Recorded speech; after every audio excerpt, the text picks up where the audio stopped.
Good evening, everyone. I think just about everyone's here. We're going to get started with tonight.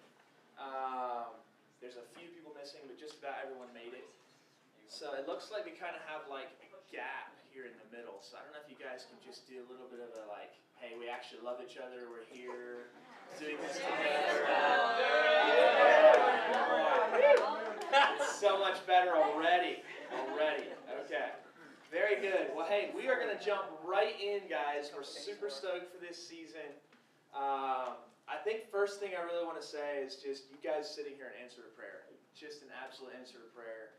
And what I mean by that is that we have been and will be praying that the Lord would raise up musicians, He would raise up singers, He would raise up leaders, but more than anything, He would raise up people with a heart for the house of prayer, right? And so that's really what this Harp Bowl Intensive is about.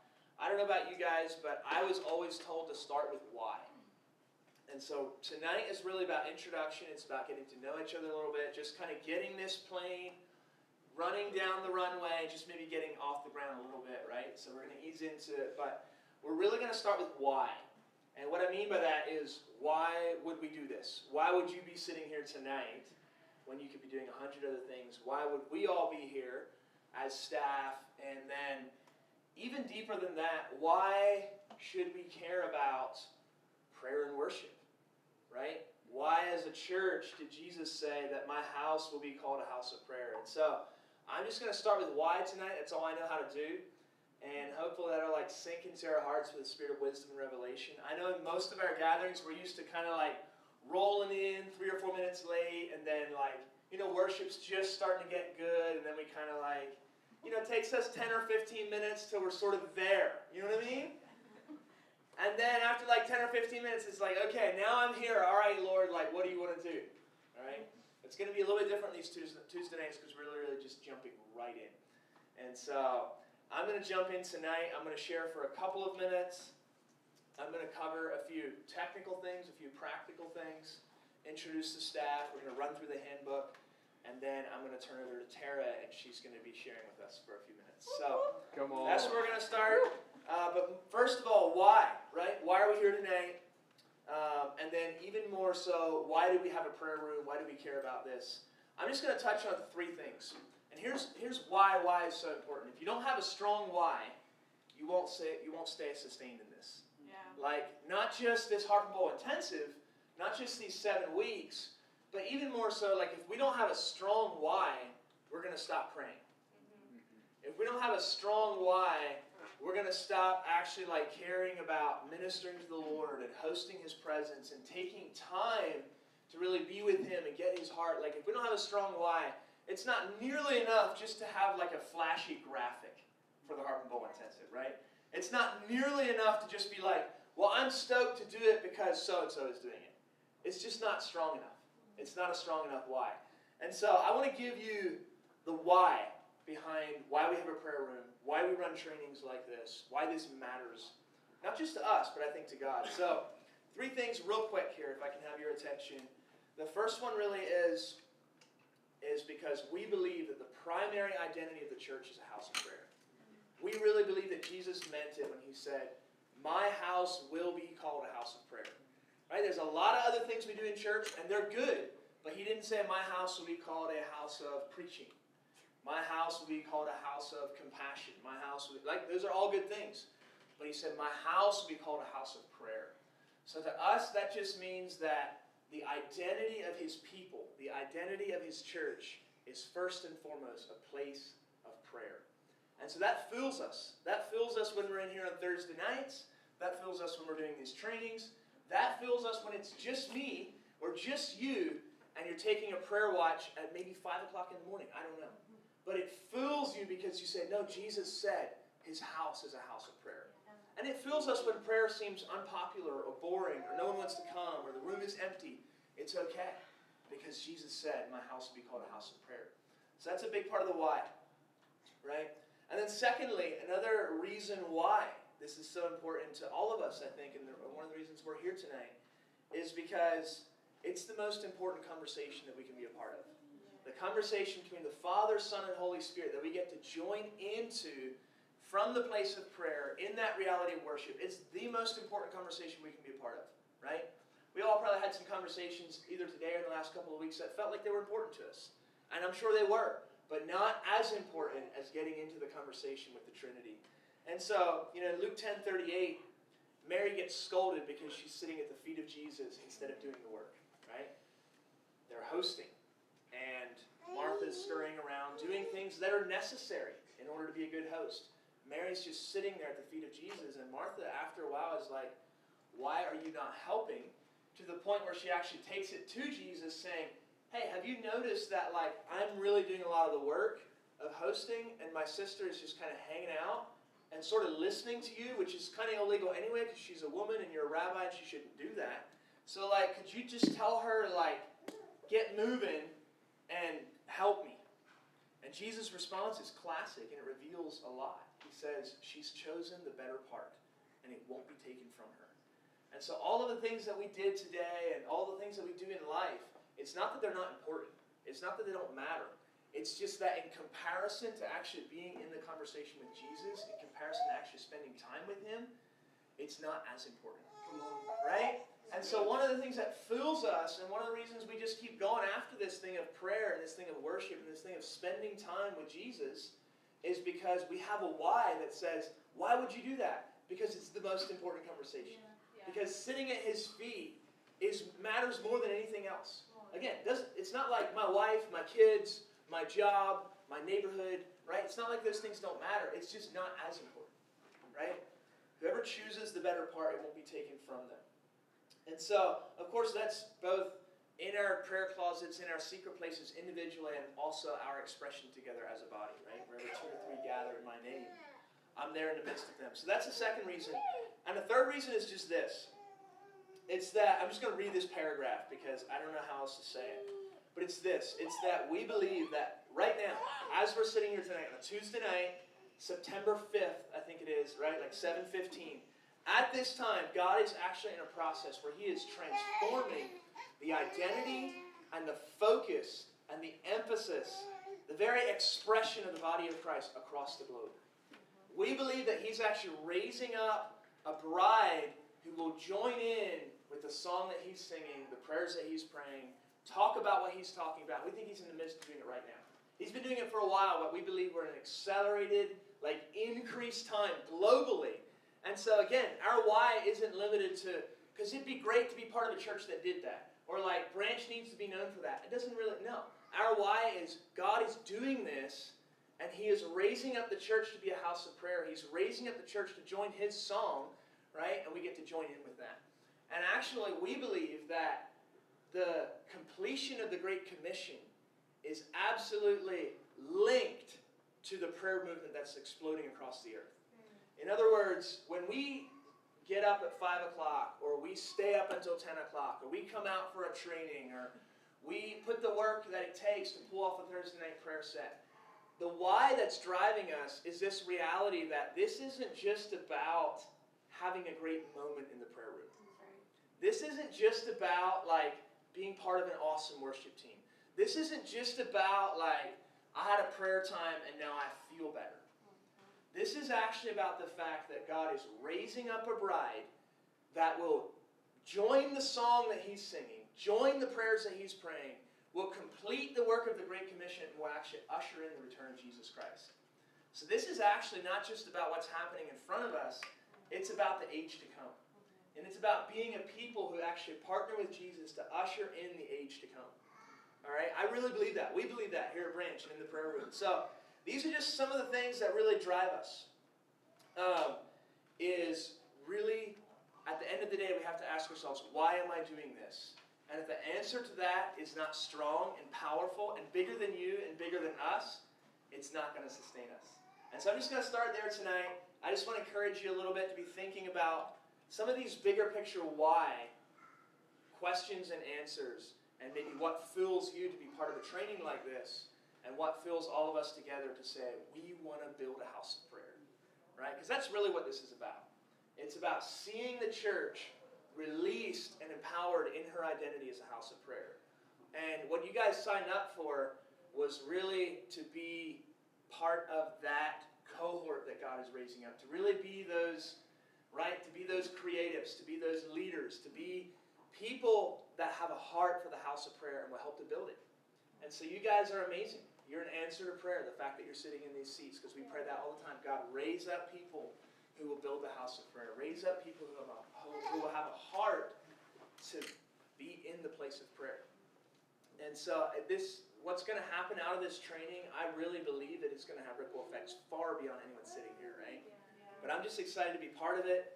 I feel like we need to know why we're doing it and have a spirit of wisdom and revelation around what is happening. Is way more than meets the eye. There's way more going on than we can see, in order that we can actually carve out the time that it takes, carve out the commitment that it takes, the focus that it takes. Because this is an intensive, right? What does intensive start with? It starts with intense. Okay? So like we didn't create this thinking like, how can we create this in a way that it won't stretch people? How can we create this in a way that people can just sort of like fit it right into the rest of their schedule without even really thinking about the fact that it's happening? That's not what it is. It's an intensive. Now, we can't run this hot all the time, right? We can't run this hot all the time. Maybe some of you can. I know we can't, like my wife and I, right? But this is 7 weeks, and we're going to be running hot.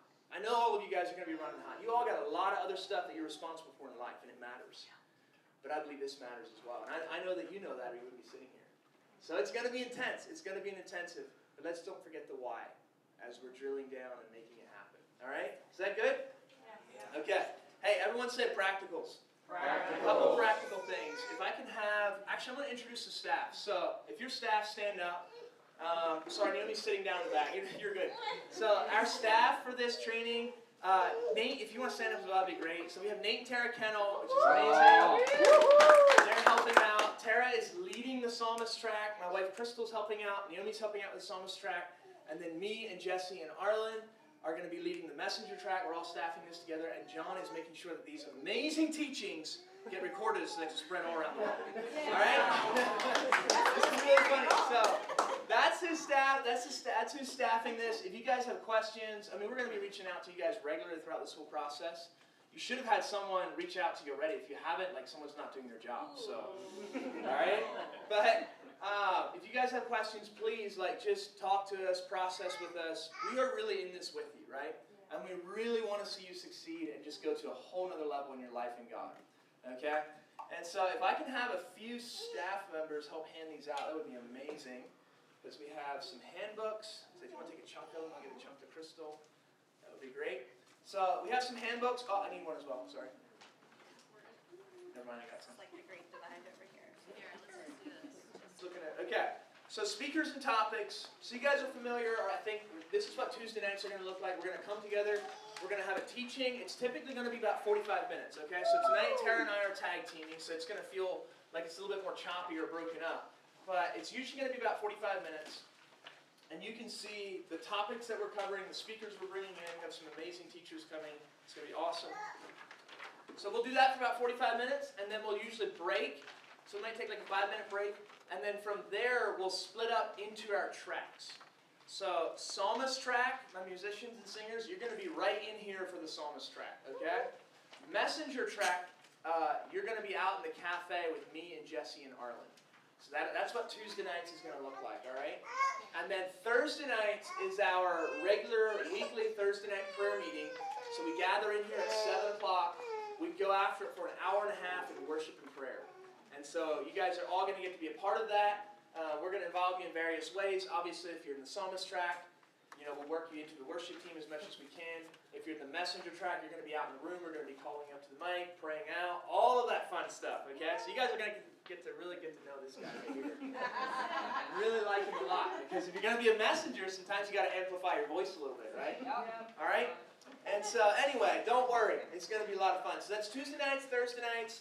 And then beyond that, we're going to have each of you guys, and Arlen's going to be covering this a little bit later tonight, but we're going to have each of you guys actually taking your very own 1-hour prayer watch every week here in the prayer room. So each of you will be like, I'm taking a watch, you're going to pick a time, you're going to roll in here, we're literally going to give you the keys to the whole place, and you're going to open up, do a watch, and it's going to be awesome. So we're going to talk about that in a moment, but I just want to cover that real quick. So anyway, in the handbook, if you're on page 3 or 4, you should see a list of speakers and topics. And then below that is where you're actually going to list your attendance. And so there's really 3 things each week that you're going to want to be a part of. And really it's super simple, but all we're asking you to do is just check the box for each requirement you're making, and then place an X in the box for each one you miss. So like, you're all here tonight, so Tuesday night you would check that. If you're there Thursday night, you check that. If you missed your prayer watch this week, which a lot of you will because you've not started yet, and that's okay, you just hit that with an X. Does that make sense? Yeah. So that's what attendance looks like. I understand that not everyone's going to be able to make everything, okay? So we get some grace built into this. So try to make everything that you can. If you miss a bunch of stuff, we'll try to catch you up, but you're ultimately going to get out of what you put into it. All right, any questions on that? You guys are easy. Wow. Okay.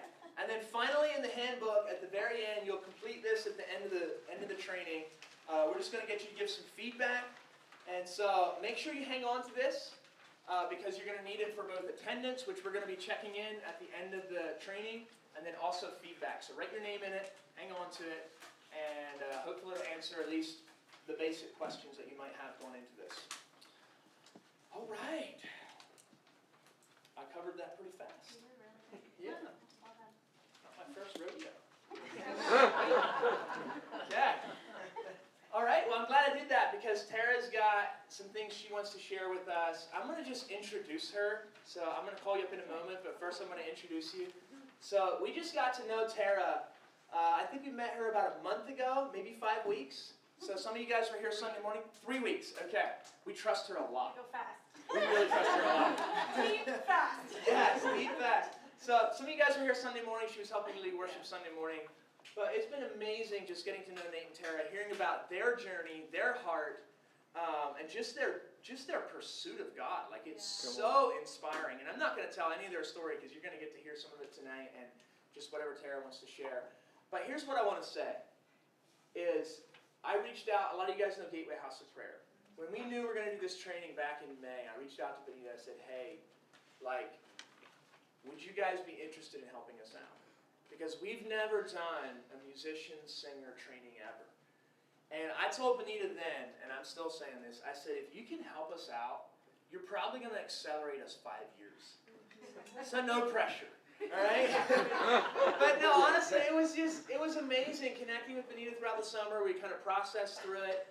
And then ultimately, it was Benita that helped us make the connection with Tara. And so Tara jumped in. Nate's helping out as well. But we're just incredibly grateful, guys. These guys are carrying so much. So all of us lean in, but especially psalmists, like, you guys are lucky. You guys are really, really lucky. So anyway, I want to call Tara up. So let's just give it up for her. We're so glad you're here. And we're also lucky. So I'm just going to turn it over to Tara. She's going to run with it for a while, and then we'll go from there. Yeah, for sure. That was super kind. Super, super kind. Let's just take a minute. I just want to ask the Holy Spirit what He wants to say to us and through me. I feel like there's so much I could share, but I want to know exactly what He wants to say to you tonight. So let's just take a minute. Father, I'm just going to wait. We'll just wait on You, Holy Spirit. Would You speak to me? What do You want to say to us tonight?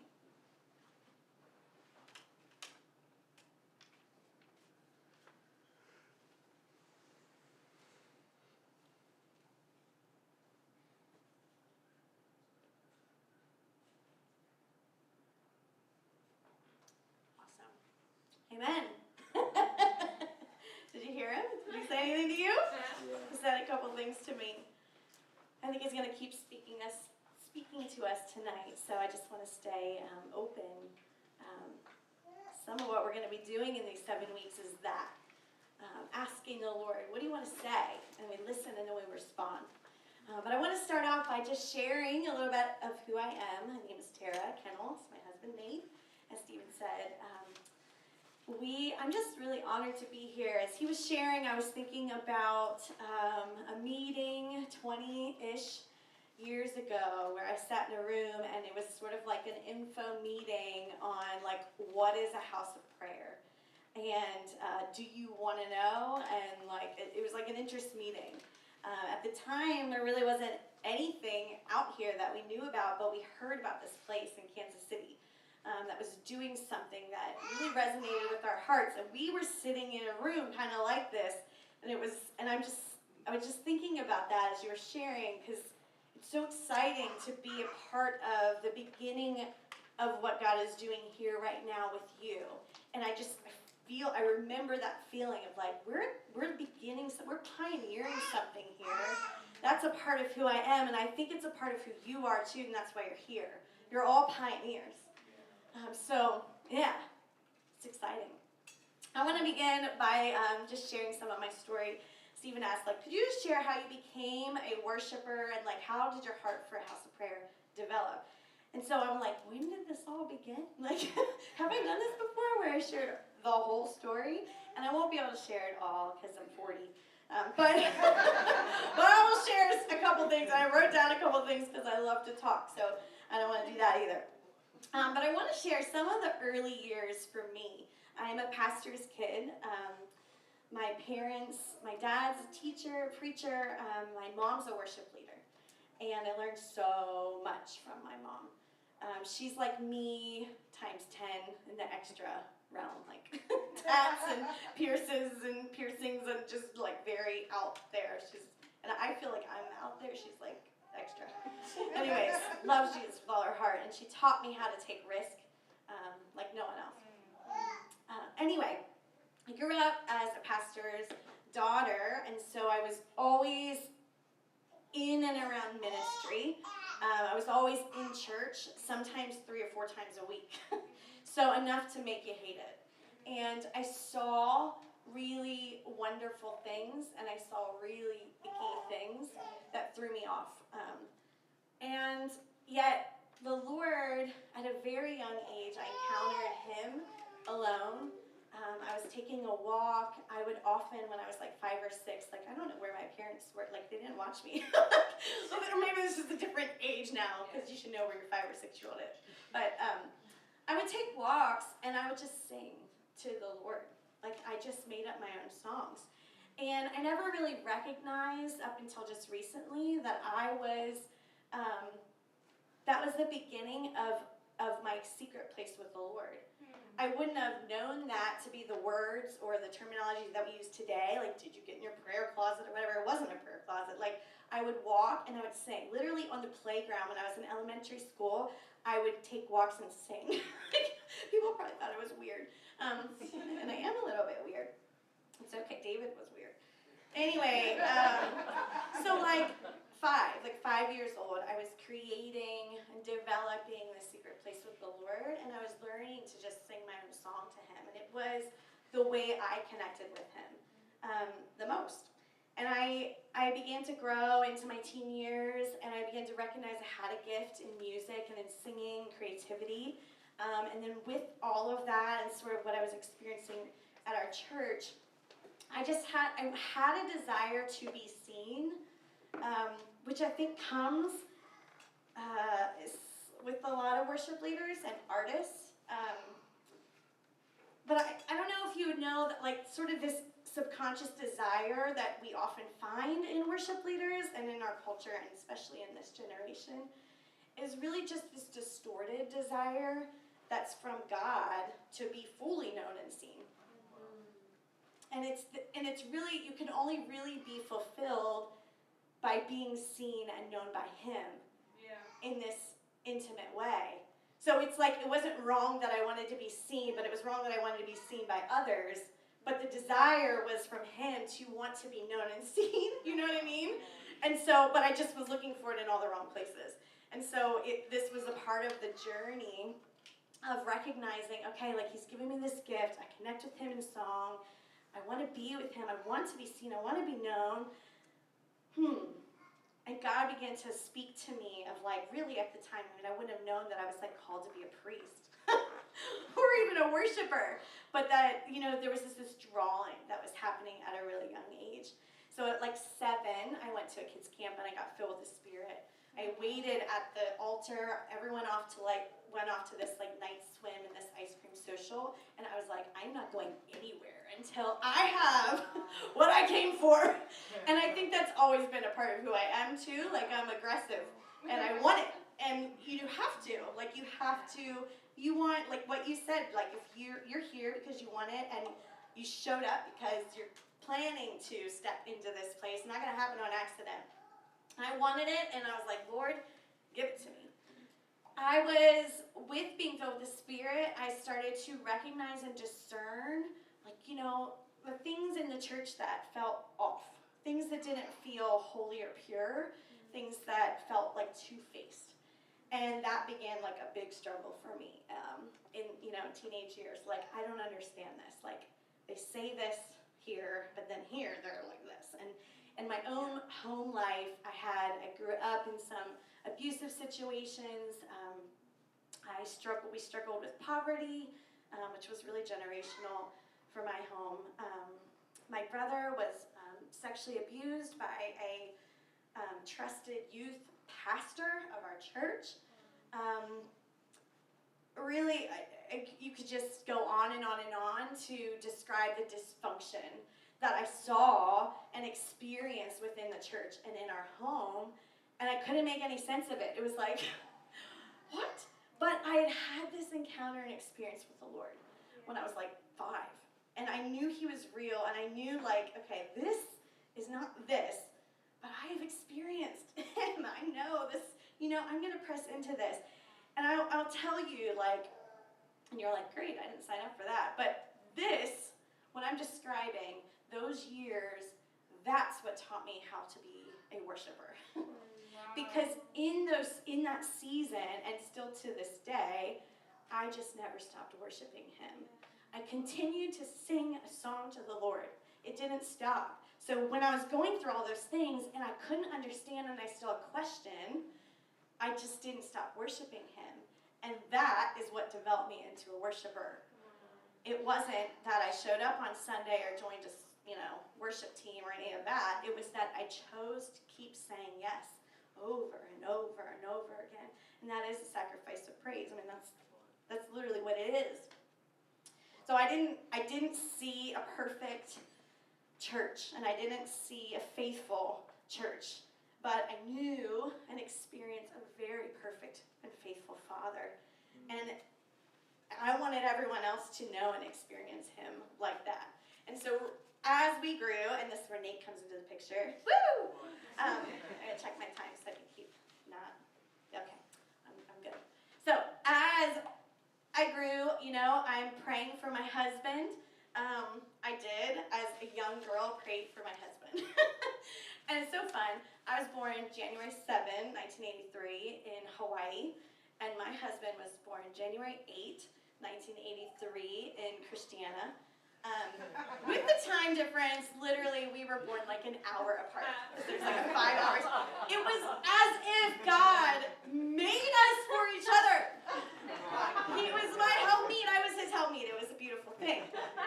The Lord gave me this man. We met in high school in 10th grade and began to pursue the Lord together and recognized that we both had a gifting in worship. My husband and I lead worship together. He plays guitar, drums at the time. He was in a band. He was pretty cool.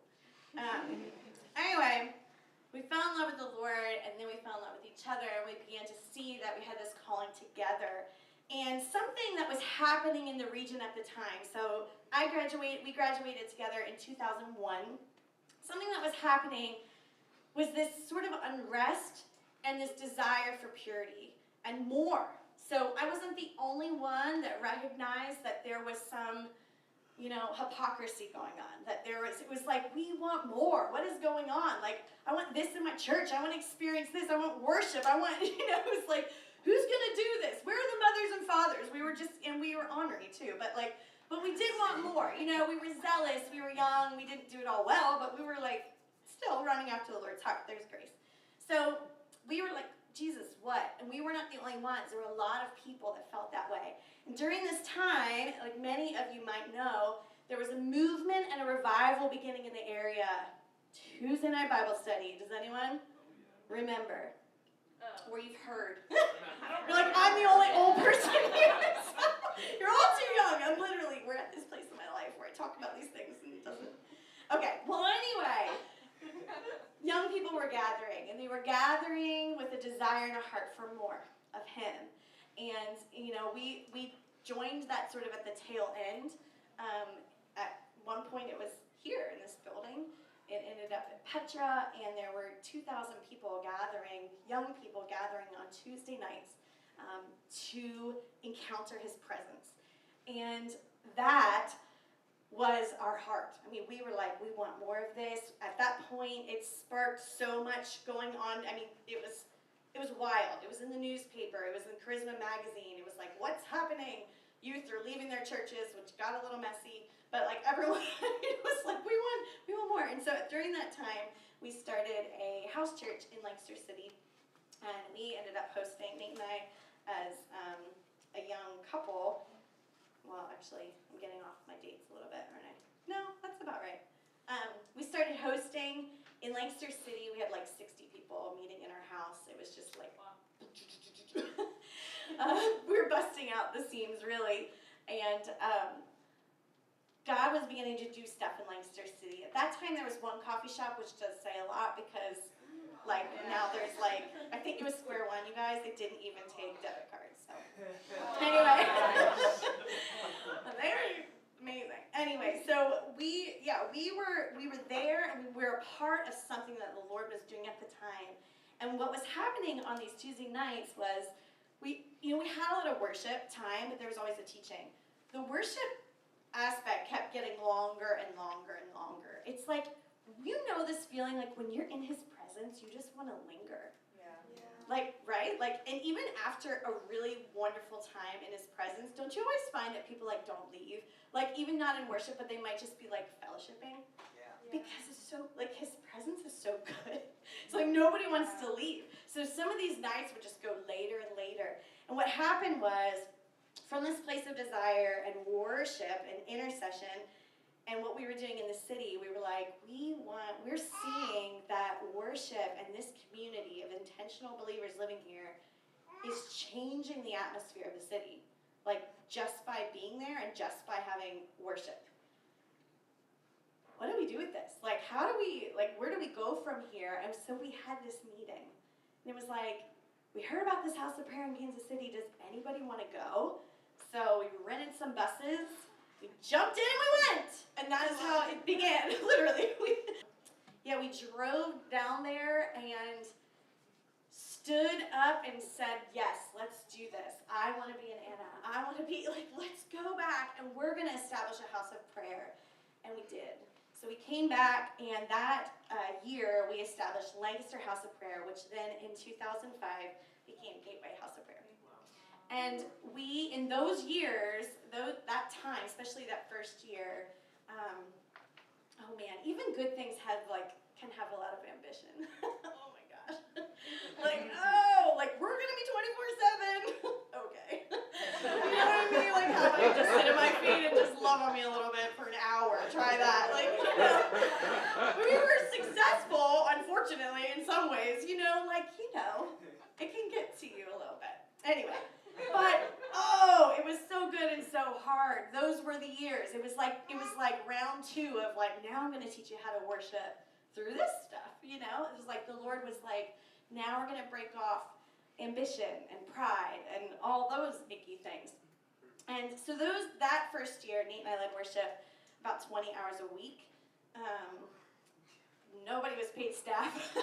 This is volunteer, and we had full-time jobs as well and children. But those were the times when, nobody's in the room.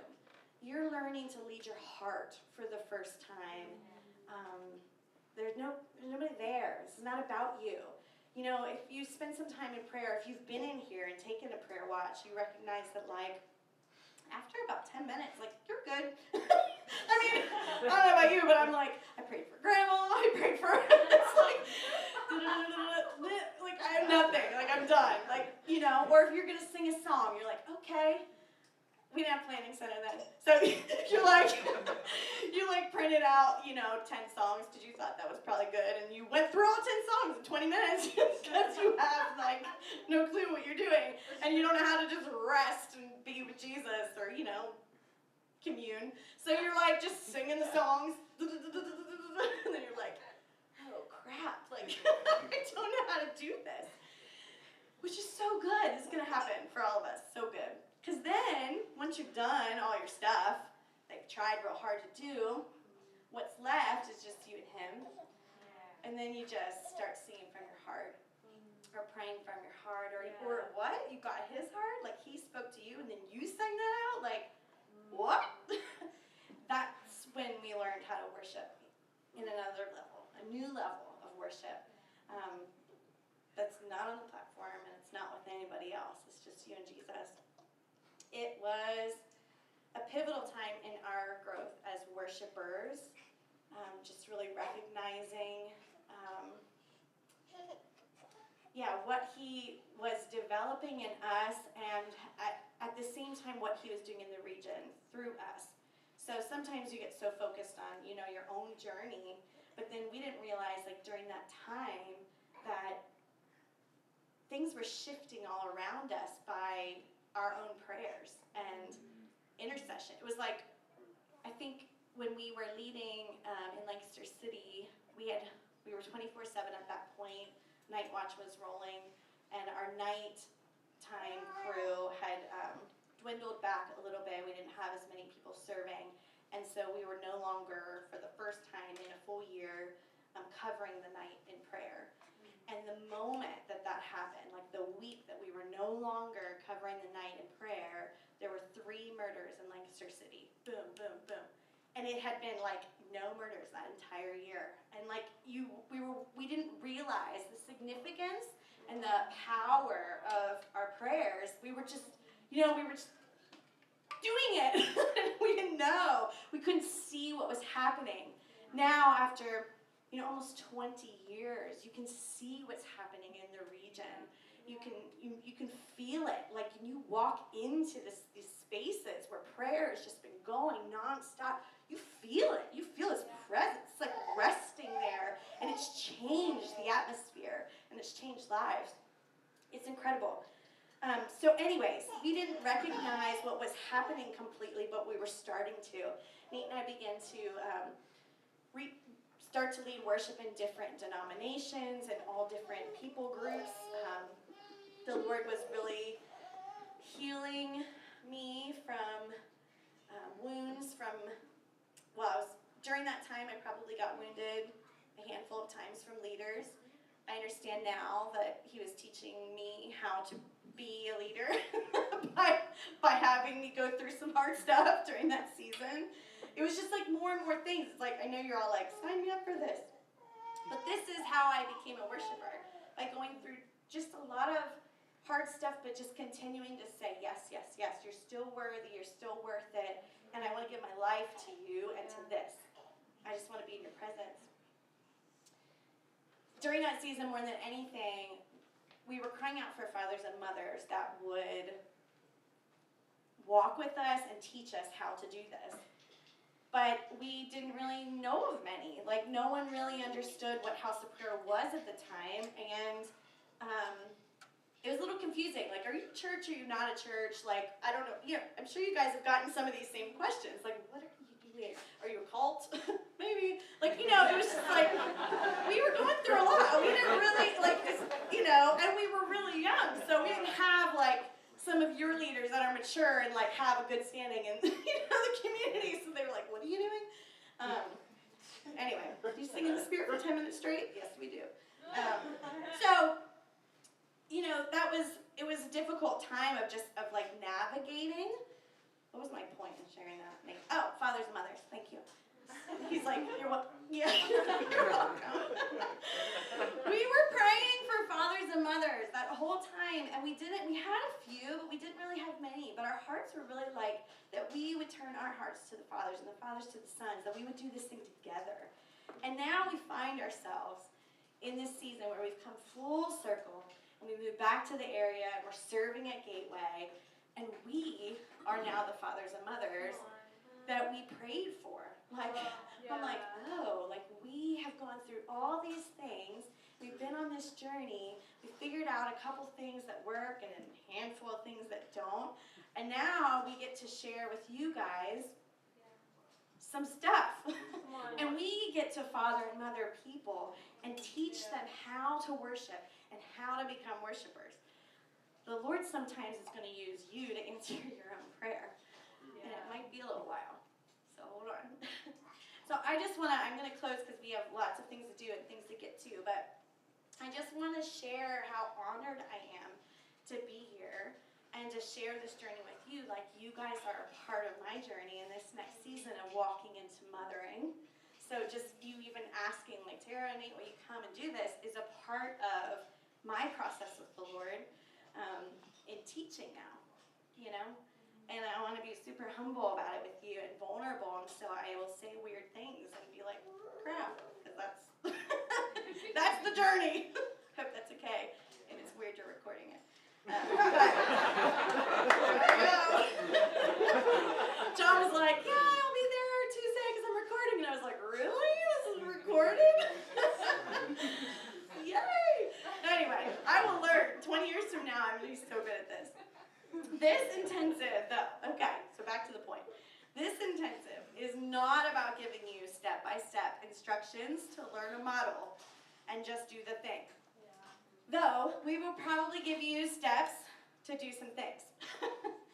But instead, right now, like what Stephen was saying, God is doing something significant across this region and the nation, raising up intercessors and worshipers that will give themselves to the call of priestly ministry. And this is just this journey of going back to the garden, really the first temple, our first love, really where the intimacy begins, you know, walking with him in the cool of the day. Like this, it goes beyond the model. I'm not here to teach the model. And then from that place, like out of the garden, where do we go? Like out of the temple, like where does the river flow out of that place? And where is he taking you guys? He's teaching us how to worship and how to pray and how to walk in authority, not only as priests, but as kings in his kingdom on earth. And he's teaching us how to move things in the Spirit so that we change stuff by the power of his Holy Spirit. So not only are you going to sit in this place and be caught up with him, which is awesome, and I want to be there most of the time. We'll be caught up in his presence, and you'll learn to feel and to hear and respond in word and song. But you will also go and reflect his face that you've learned to gaze upon. And that, I feel like, is so significant because we want to be here and we want to learn to worship. But as you gaze in his face, you should reflect who he is everywhere you go. And that is what changes the atmosphere everywhere. I mean, it's significant what we do here.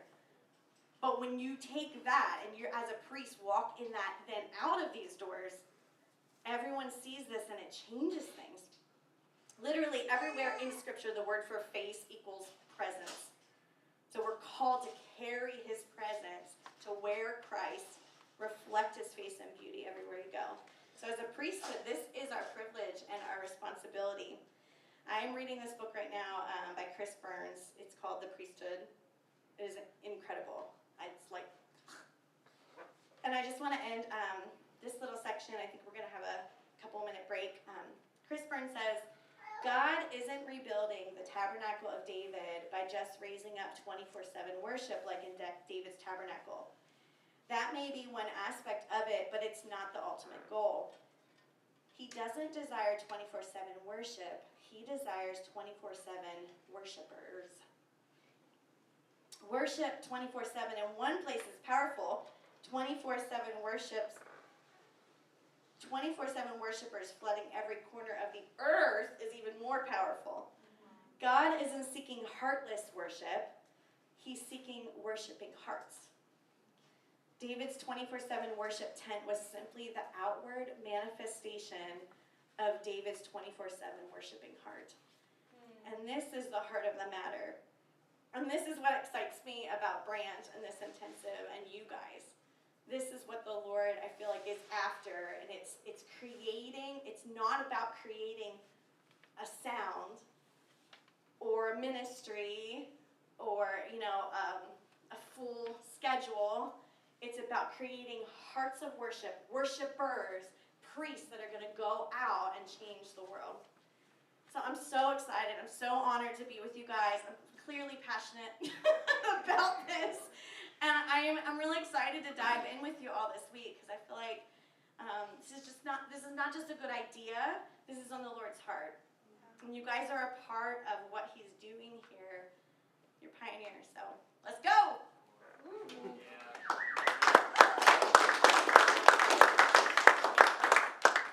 So good. So good.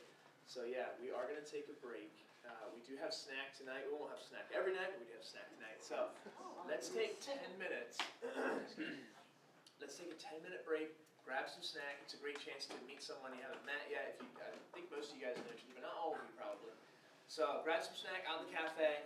Let's be back in here at 8 o'clock sharp. So 8 o'clock sharp, we'll be back in here. For tonight, the training component is going to be a little bit different than sometimes. Sorry, I know I said you can go, but just real quick. I just can't stop. I can't stop. No, tonight the training component is going to be a little bit different. We're actually going to spend the first part of the training all together in this room, working in our prayer watches, and then we'll break out. But for now, snack, and then back in here at 8 o'clock sharp. All right, guys.